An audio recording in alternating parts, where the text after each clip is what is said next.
गौरतलब है कि आज के दिन वर्ष 1855 में अंग्रेजों के शोषण के खिलाफ और देश की आज़ादी के लिए संताल की भूमि पर बड़ा आंदोलन छिड़ा था।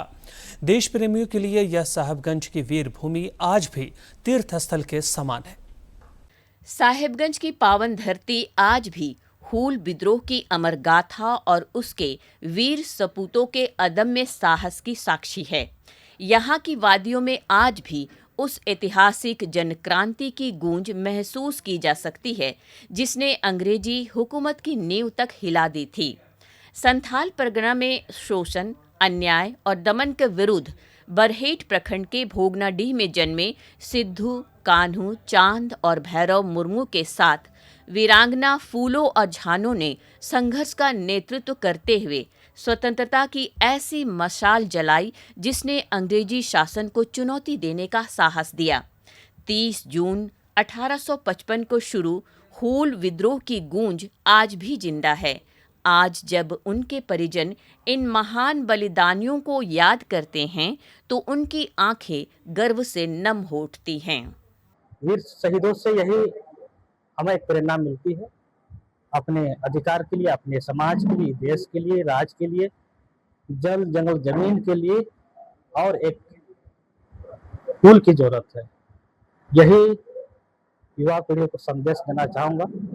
वीर सिद्ध कान्हू मुर्मू ने हमारे देश के लिए लड़ाई लड़ा, बलिदान दिया, अंग्रेजों के खिलाफ आवाज़ उठाया और आज़ादी दिलाया, इसलिए हम लोगों को बहुत गर्व है।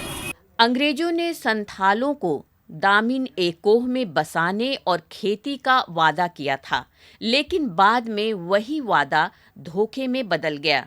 जमीन पर कब्जा, भारी कर और लगातार शोषण ने आदिवासी समाज को विद्रोह के लिए मजबूर कर दिया।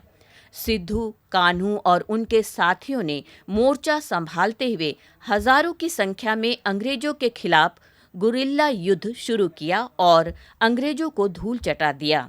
आज युवा जब भोगनाडीह की इस महान भूमि को नमन कर उनकी गौरव गाथा को याद करते हैं तो उनके भीतर देशभक्ति की नई प्रेरणा जाग उठती है। हमें गर्व महसूस होता है कि मैं भी उन्हीं के गांव से हूं और हमें प्रेरणा लेना चाहिए, उनसे सीखना चाहिए।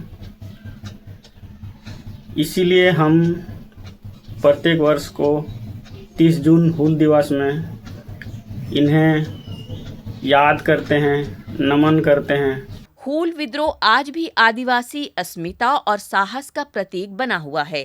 यह कहानी आने वाली पीढ़ियों को संघर्ष और एकता का संदेश देती है। साहिबगंज से आनंद कुमार ओझा की रिपोर्ट।